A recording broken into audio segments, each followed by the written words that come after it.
तर मंडळी दोन फरमाईश अजून. अहो मध्ये फरमान काढलं सरकारनं की रिक्षावाल्यांना मराठी आलं पाहिजे.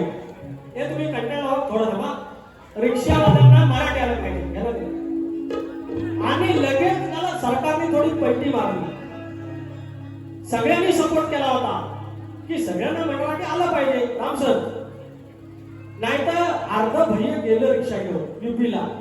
त्यांच्यावर एक गाणं काढलं होतं बोलतो, अहो तुम्ही कमवताना खाताना ते इज्जत ठेवा ना.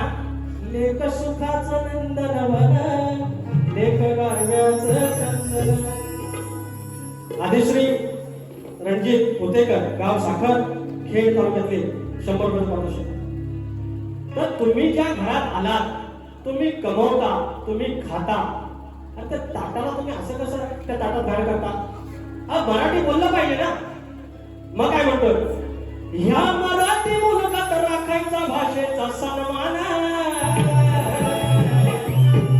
अरे माय मराठी आहे. ह्या मराठी मुलगात राखायचा भाषेचा सन्मान. नाही तर घेऊन तुमची रिक्षा चालत वयाचं गुमान. नाही तर घेऊन टॅक्सी रिक्षा चालत वयाचं गुमान.